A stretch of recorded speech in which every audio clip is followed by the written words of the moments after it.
Good morning to all of you. स्वागत करता हूं आपका अपना यूट्यूब चैनल मैथ अड्डा सारन में।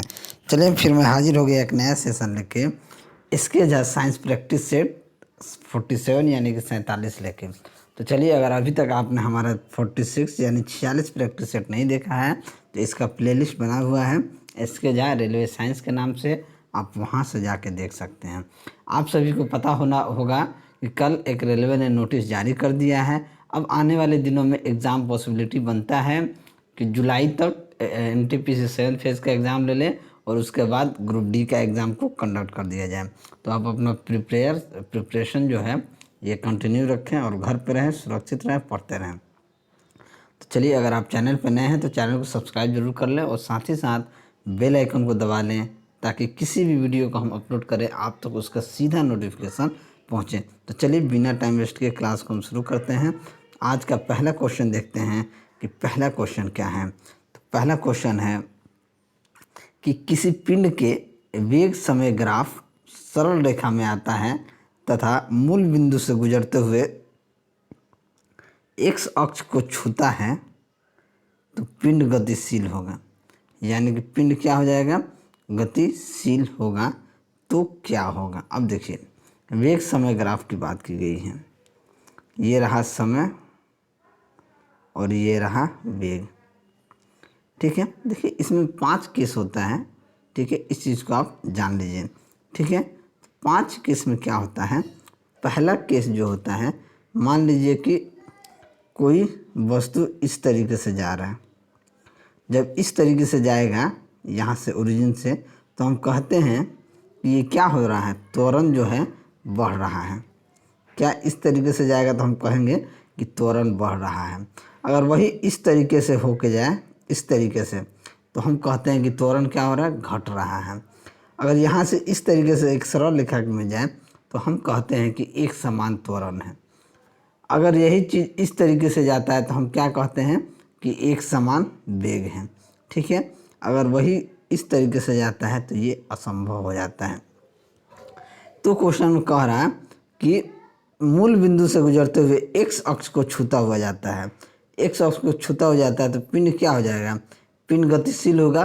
तो बदलते हुए त्वरण में क्या हो जाएगा, बदलते हुए त्वरण में क्या होगा, गतिशील होगा। तो इसका क्या हो जाएगा, त्वरण बदलते जाएगा। तो ऑप्शन सी क्या हो जाएगा, हमारा सही आंसर हो जाएगा।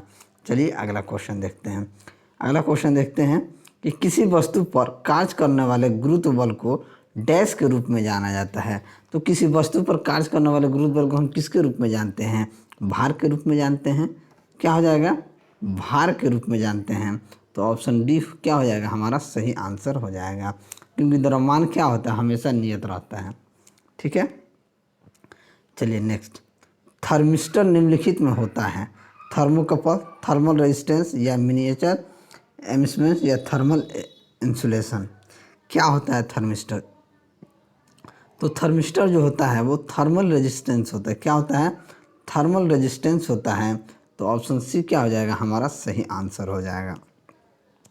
थर्मिस्टर जो होता है एक प्रकार का प्रतिरोधक होता है, ठीक है, जिसका प्रतिरोधक उसके ताप के साथ बहुत अधिक परिवर्तित होता है, ठीक है। और थर्मिस्टर का ताप बदलने पर उसका प्रतिरोध क्या हो जाता है, बहुत अधिक बदल जाता है, ठीक है।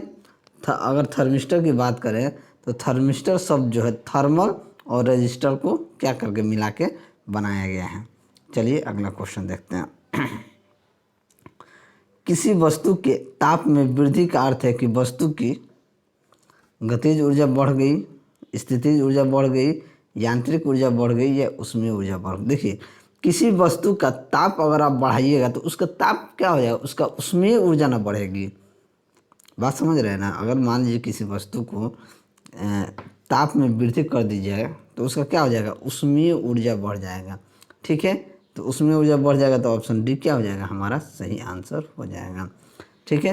देखिए क्या होता है, ताप के अंतर के कारण ही ना क्या होता है, ऊष्मा का प्रवाह, ताप का अंतर के कारण क्या होता है, ऊष्मा का प्रवाह होता है, ठीक है। चलिए अगला क्वेश्चन देखते हैं।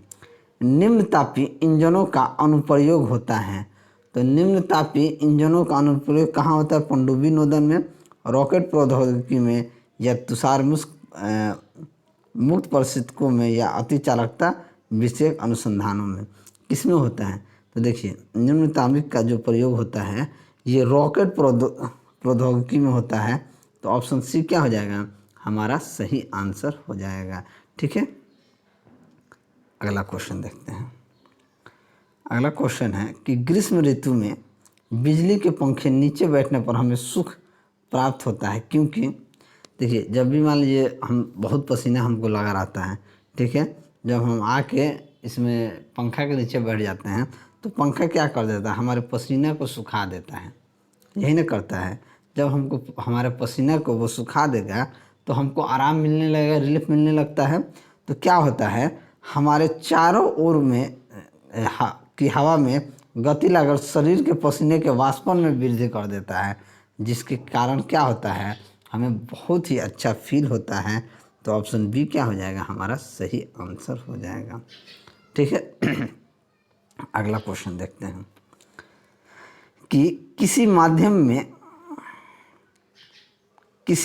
में घनत्व के एक दोलन को पूरा करने में लगने वाले समय को क्या कहते हैं? किसी भी माध्यम में एक दोलन को पूरा करने में लगने वाले समय को क्या कहते हैं?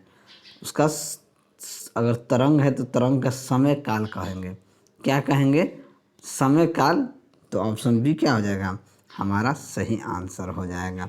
ठीक है, चलिए अगला क्वेश्चन देखते हैं कि ध्वनि डैश के कारण उत्पन्न होती है। ध्वनि किसके कारण उत्पन्न होती है? अपवर्तन के कारण, कंपन के कारण, प्रतिबिंब के कारण या घूर्णन के कारण? तो ध्वनि जो है वो कंपन के कारण उत्पन्न होती है। किसके कारण उत्पन्न होती है?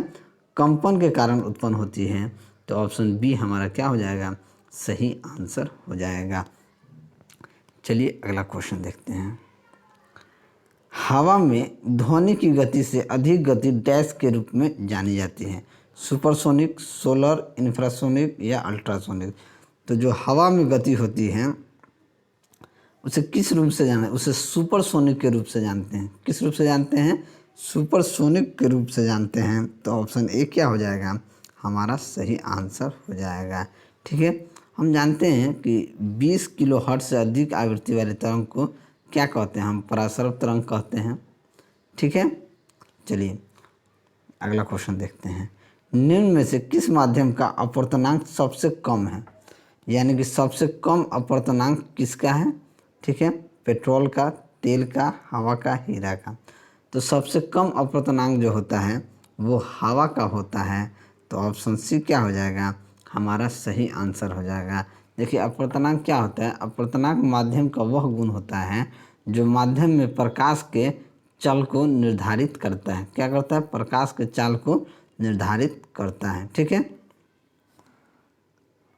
चलिए अगला क्वेश्चन देखते हैं। अगला क्वेश्चन क्या दिया गया है कि नीचे दिए गए परिपथ को मिश्रित प्रतिरोध होता है, यानी इसका मिश्रित प्रतिरोध क्या होगा? देखें ये दोनों पैरेलल में हैं और ये 4 4 4 4 ये सारे पैरेलल में हैं। ठीक है, तो पैरेलल के लिए क्या फॉर्मूला होता है? 1/R इक्विवेलेंट बराबर होता है 1/R1 plus 1/R2 plus 1/R3 plus 1/R4। अब देखिए अगर इन सभी का हम देखें तो ये 4 4 4 4 है, तो इसका हम डायरेक्ट कह सकते हैं कि इसका 1 आएगा, लेकिन यहाँ करके हम आपको दिखा देते हैं। क्या करेंगे? 1/4 प्लस 1/4 प्लस 1/4 प्लस 1/4, ये 4 लघुत्तम हो जाएगा, ऊपर 1 2 3 4, 4/4 क्या हो जाएगा? 1। तो आर इक्विवेलेंट के मान क्या हो जाएगा? 1। ये 4 है, ये 6 है, ये 4 है, ये 6 है, तो हम इसका कैसे निकालेंगे? 1/4 प्लस 1/6, तो ये क्या हो जाएगा? 4 6 24, यानी कि 4 6 24, 6 2 24, 10/24, यानी कि 24/10, यानी कि ये क्या हो जाएगा? 2.4। बात को समझिएगा। अब ये क्या बन गया हमारा? ये बन जाएगा, एक तो ये सीरीज में है 1.6 एम्पियर के, फिर ये आ जाएगा 2.4 के, और ये आ जाएगा 1 के, यानी ये 1 ओम, ये आपका 2.4 ओम और ये 1.6 ओम। अब इन सभी को जोड़ देंगे, ये सीरीज में है तो 1.6 2.4, यानी कि ये आपका हो जाएगा 4 + 1, यानी कि टोटल आर इक्विवेलेंट कितना हो जाएगा? 5 ओम हो जाएगा। क्या हो जाएगा? 5 ओम हो जाएगा। तो हमारा आंसर क्या होगा? चलिए 5 ओम पे हो जाए, क्लिक कर देंगे। ऑप्शन डी क्या हो जाएगा? हमारा सही आंसर हो जाएगा। ठीक है, अगला क्वेश्चन देखते हैं। एक तत्व ए फॉर्मूला A3O4 के साथ ऑक्साइड बनाता है, तत्व ए की संयोजकता क्या होगी? अब देखिए, कोई भी तत्व है, ठीक है, जो A3O4 के साथ ऑक्साइड बनाता है, तो A3O4 में ए की संयोजकता क्या हो जाएगी? A3O4 में ए की संयोजकता कितनी हो जाएंगी? तो ए की संयोजकता हो जाएंगी, ए की संयोजकता कितनी हो जाएंगी? 4 हो जाएंगी। क्या हो जाएंगी? 4 हो जाएगी। तो ऑप्शन ए क्या हो जाएगा? हमारा सही आंसर हो जाएगा। देखिए, किसी भी तत्व के दूसरी तत्व से संयुक्त होने की प्रवृत्ति उस तत्व की क्या कहलाती है? संयोजकता कहलाती है। ठीक है, अब तत्व ए फॉर्मूला A3O के साथ ऑक्साइड बनाता है, तो A3O4 में ए की संयोजकता क्या हो जाएगी? 4 हो जाएगी। चलिए अगला क्वेश्चन देखते हैं। इनमें से कौन सा पदार्थ गैस्ट्रिक अम्ल के एक संघटन के रूप में पेट में नहीं स्रावित होता है? Potassium chloride, sulphuric acid, hydrochloric acid या सोडियम क्लोराइड? क्या नहीं होता है? तो देखिए, क्या होता है कि सल्फ्यूरिक एसिड जो होता है, गैस्ट्रिक अम्ल के एक संघटन के रूप में पेट में स्रावित नहीं होता है। ये सल्फ्यूरिक एसिड जो है स्रावित नहीं होता है। तो ऑप्शन बी क्या हो जाएगा? हमारा सही आंसर हो जाएगा। सल्फ्यूरिक अम्ल जो होता है एक तीव्र अकार्बनिक अम्ल होता है।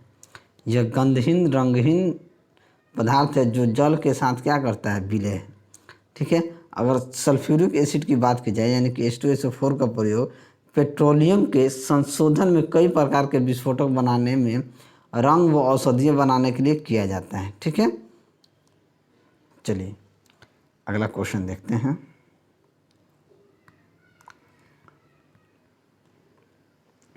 लैंथनम की परमाणु संख्या कितनी होती है? तो लैंथनम की परमाणु संख्या 57 होती है। तो ऑप्शन ए क्या हो जाएगा? हमारा सही आंसर हो जाएगा। लेंथनाइट श्रेणी में 14 तत्व क्या होते हैं? पाए जाते हैं। लेंथनाइट तत्व के आकार में संकुचित होता है।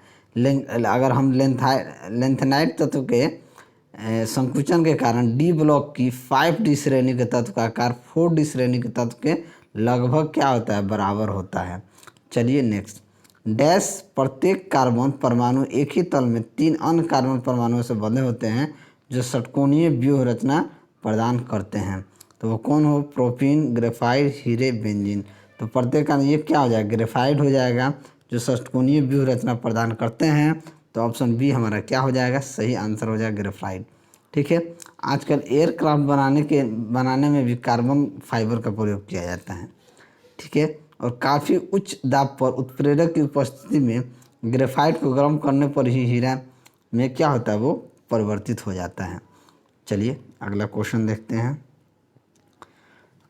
हथेली पर रखने पर निम्न में से कौन सा पिघल जाएगा? CSNa, GaCS, NaGa या LiNa? देखिए, हथेली पर रखने पर कौन सा पिघल जाएगा? तो ये आपका Ga और CS जो है, ये जो हथेली पर जैसे ही आप रखेंगे, ये क्या हो जाएगा? ये पिघल जाएगा। ठीक है, चलिए अगला क्वेश्चन देखते हैं। निम्न में से कौन सा संतृप्त हाइड्रोकार्बन है? संतृप्त हाइड्रोकार्बन क्या होता है? C2H6 जो होता है वो संतृप्त हाइड्रोकार्बन होता है। तो ऑप्शन बी क्या हो जाएगा? हमारा सही आंसर हो जाएगा। संतृप्त हाइड्रोकार्बन में उपस्थित सभी कार्बन परमाणु एक दूसरे के साथ क्या करते हैं? एकल बंधन द्वारा जुड़े होते हैं। संतृप्त कार्बन जो होते हैं हाइड्रोकार्बन, वो सभी कार्बन परमाणु के एक दूसरे से एकल बंध द्वारा जुड़े होते हैं। ठीक है, चलिए अगला क्वेश्चन देखते हैं कि उच्च वसीय अम्लों एवं ग्लिसरॉल की अभिक्रिया से तेल अथवा वसा निर्माण की प्रक्रिया क्या कहलाती है? क्या कहलाती है? ऑक्सीकरण, हाइड्रोजनीकरण या एस्टिकरण या नाइट्रोजनीकरण? तो देखिए, उच्च वसीय अम्ल में एवं ग्लिसरॉल की अभिक्रिया से तल अथवा वसा निर्माण की प्रक्रिया एस्टिकरण कहलाती है। क्या कहलाती है? एस्टिकरण कहलाती है। तो ऑप्शन सी क्या हो जाएगा? हमारा सही आंसर हो जाएगा। ठीक है, चलिए अगला क्वेश्चन देखते हैं कि 150 ग्राम पानी में 50 ग्राम चीनी घोलकर बनाए बिलियन में मास प्रतिशत जरिए मास का सांद्रण क्या होगा। अब देखिए बिलियन की सांद्रण हम कैसे ज्ञात करते हैं, 50 जो बिलियन दिया है 50/150 प्लस 50 गुना 100%, यानी कि ये 4 बार में कट जाएगा 200 से, ये कट जाएगा 25 बार में, यानी कि 25% हमारा क्या हो जाएगा, सही आंसर हो जाएगा। तो ऑप्शन सी क्या हो जाएगा, हमारा सही आंसर होगा। नेक्स्ट देखते हैं, बाइल का स्रोत होता है। बाइल का स्रोत कहाँ होता है, अमाशय में, जिगर से, बड़ी आंत से, पित्ताशय से। तो बाइल का स्रोत कहाँ होता है, जिगर में होता है, यानी कि पित्त का निर्माण यकृत में होता है तथा पित्त पित्राशय में क्या होता है, जमा होता है। तो बाइल का निर्माण कहाँ, तो जिगर में होता है। चलिए अगला क्वेश्चन देखते हैं। एक विवाहित दंपति ने एक बालक को गोद लिया। इसके कुछ वर्ष उपरांत उन्हें जुड़वा पुत्र हुए। दंपति में एक का रक्त वर्ग AB पॉजिटिव है और दूसरे का O नेगेटिव है। तीनों पुत्रों में से एक का रक्त वर्ग A पॉजिटिव, दूसरे का B पॉजिटिव और तीसरे का O पॉजिटिव है। तो गोद लिए गए पुत्र का रक्त वर्ग कौन सा होगा। देखिए अब गोद लिए हुए का कौन सा होगा, ठीक है, ये हमसे पूछ रहा है। तो गोद लिए गए पुत्र का रक्त वर्ग कौन सा होगा। तो गोद लिए हुए इसको तो हम नहीं कह सकते हैं, कुछ हो सकता है। जब देखिए इसके वर्ष में दंपति के में एक का रक्त वर्ग AB है, ठीक है, पॉजिटिव है और दूसरे का O नेगेटिव है। तीनों पुत्रों में से एक का रक्त, तो गोद लिए हुए को हम नहीं, उपलब्ध जानकारी से हम नहीं पता कर सकते हैं कि रक्त वर्ग A पॉजिटिव, दूसरे का B पॉजिटिव और तीसरे का O पॉजिटिव। तीनों पुत्रों में से, अच्छा, तीनों पुत्रों में से एक का रक्त A पॉजिटिव, दूसरे का B पॉजिटिव और तीसरे का O पॉजिटिव है। तो गोद, अच्छा बात समझिएगा, दंपति का रक्त वर्ग AB है, ठीक है, और दूसरे का O नेगेटिव है, यानी कि O नेगेटिव है तो एक का A पॉजिटिव हो गया, दूसरे का B पॉजिटिव हो गया, यानी कि ये दोनों से AB पॉजिटिव, यानी माँ बाप का जो ब्लड होता है वो बेटे से मिलता है। तो ये दोनों का AB तो मिल गया है, A पॉजिटिव B पॉजिटिव, और तीसरे का जो O पॉजिटिव है तो वही क्या है, जो गोद लिया हुआ बच्चा है वही होगा उसका O पॉजिटिव। तो ऑप्शन ए क्या हो जाएगा, हमारा सही आंसर हो जाएगा। चलिए अगला क्वेश्चन देखते हैं। हमारे मांसपेशियों में से किस अम्ल के कारण पीड़ा होती है। किस अम्ल के कारण पीड़ा होती है, तो वो लैक्टिक एसिड के कारण पीड़ा होता है। तो ऑप्शन ए क्या हो जाएगा, हमारा सही आंसर हो जाएगा। ठीक है, ये कई बार क्वेश्चन पूछा गया है, तो पीड़ा किसके कारण होता है, तो लैक्टिक एसिड के कारण ही हमें पीड़ा होता है, यानी कि दर्द होता है। चलिए नेक्स्ट, डैश के सजीव वस्तुओं में लक्षणों की आनुवंशिकता के सिद्धांतों के प्रतिपादन में योगदान दिया था, यानी ये किसका योगदान था। तो ये योगदान आपका Stanley Miller, Charles Darwin, JB Sheldon या ग्रेगर मेंडल का था। तो देखिए ग्रेगर जॉन मेंडल जो थे, ये सजीव वस्तुओं के लक्षणों की आनुवंशिकता के सिद्धांतों के प्रतिपादन में योगदान दिया था। कौन, ग्रेगर जॉन मेंडल। तो ऑप्शन डी क्या हो जाएगा, हमारा सही आंसर हो जाएगा। चलिए अगला क्वेश्चन देखते हैं। पौधों का सार्वभौमिक प्राकृतिक ऑक्सीजन क्या होता है। तो ये क्या ऑक्सीजन होता है, IBA, NA, IA या साइट्रिक ऑक्सीजन। तो देखिए पौधों का सार्वभौमिक प्राकृतिक ऑक्सीजन जो होता है वो होता है इंडोल एसिटिक एसिड, यानी कि IAA। तो ऑप्शन डी क्या हो जाएगा, हमारा सही आंसर हो जाएगा। जो IAA सार्वभौमिक प्राकृतिक ऑक्सीजन है, देखिए तना में जिस ओर ऑक्सीजन की अधिकता होता है उसी ओर वृद्धि क्या हो जाती है, अधिक होती है, और जड़ में ऑक्सीजन की अधिकता वृद्धि को कम करता है। ठीक है, चलिए अगला क्वेश्चन और ये अंतिम क्वेश्चन। निम्न में से कौन सा उत्तक युग्म समवही बंडल का गठन करता है, मृदुतक और स्थूलकोण उत्तक, जाइलम और फ्लोएम, या दीर्घ उत्तक और फ्लोएम, या दीर्घ उत्तक और जाइलस। तो ये कौन करता है, तो ये दृढ़ उत्तक और जाइलम करता है। तो ऑप्शन डी क्या हो जाएगा, आपका सही आंसर हो जाएगा। जाइलम को वुड भी कहते हैं, जाइलम को हम वुड भी कहते हैं। यह जड़ द्वारा अवशोषित जल को पौधों के अन्य भागों तक क्या करता है, पहुंचाने का कार्य करता है। जाइलम का अगर निर्माण 4 प्रकार के कोशिकाओं से मिलकर होता है, वेसल, ट्रैक्यूल, जाइलम, पेरेंचाइमा, जाइलम फाइबर, इन सभी से मिलके इसका होता है।